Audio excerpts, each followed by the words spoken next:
আবর্জনা সমস্যা থেকে অবশেষে মুক্তি পাচ্ছে বাঁকুড়ার সোনামুখী। কারণ সোনামুখীতে 139 বছর পর ডাম্পিং গ্রাউন্ড তৈরি হচ্ছে।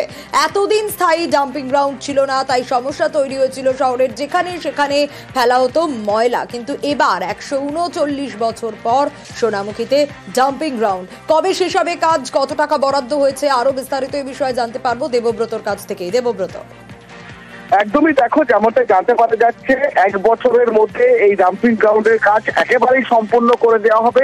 যেমনটাই তুমি বললে, 139 বছরের পুরনো পৌরসভা, প্রাচীন শহর সোনামুখী। এই সোনামুখীর মানুষের দীর্ঘদিনের দাবি ছিল একটি ডাম্পিং গ্রাউন্ড। কারণ শহরের যত্রতত্র আবর্জনা করে থাকতো, দুর্গন্ধ ছড়াতো, রোগ জীবাণু ছড়ানোর আশঙ্কা ছিল। তাদের একমাত্র দাবি এই ডাম্পিং গ্রাউন্ড। অবশেষে তাদের সোনামুখী পুরবাসীর কথা ভেবে রাজ্য সরকার 3.5 কোটি টাকা ব্যয় করে সোনামুখীর জন্য ডাম্পিং গ্রাউন্ডের জন্য। যে কারণে সোনামুখী পৌরসভার 9 নম্বর ওয়ার্ড সংলগ্ন এলাকায় 6.5 একর জায়গা জুড়ে একটি ডাম্পিং গ্রাউন্ডের কাজ ইতিমধ্যেই শুরু হয়েছে। সেখানে বসবে প্রসেসিং ইউনিট, যে আবর্জনা সেখান থেকে সংগ্রহ হবে তা থেকে তৈরি করা হবে জৈব সার। সেই জৈব সার স্বনির্ভর গোষ্ঠীর মহিলারা কৃষকদের কাছে বিক্রি করবেন। অর্থাৎ একদিকে যেমন এই প্রাচীন শহর পরিষ্কার হবে, জঞ্জাল মুক্ত হবে, অন্যদিকে এলাকার স্বনির্ভর গোষ্ঠীর মহিলারাও কিন্তু কাজ পাবে।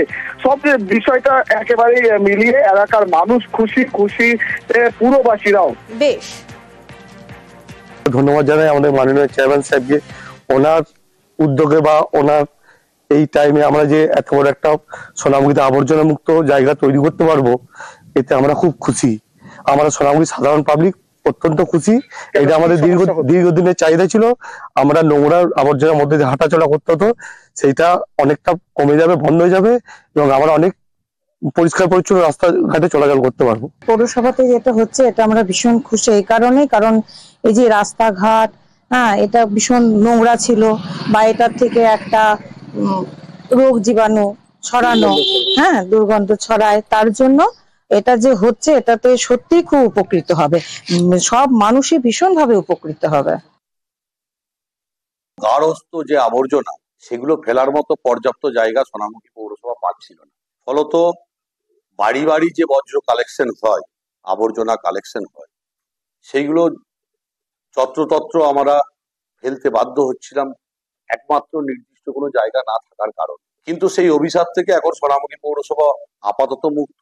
সোনামুখী শহরের আপামর জনসাধারণের ঘরের থেকে যে আবর্জনা কালেকশন হচ্ছে, সেটা সুন্দরভাবে নির্দিষ্ট জায়গায় ফেলা হচ্ছে এবং পরবর্তীকালে এটা প্রক্রিয়াকরণ হয়ে জৈব সারে রূপান্তরিত হবে। র্যান্ডমলি কাজ চলছে, খুব তাড়াতাড়ির মধ্যেই এই কাজটা সম্পূর্ণ হয়ে যাওয়ার সম্ভাবনা প্রবল।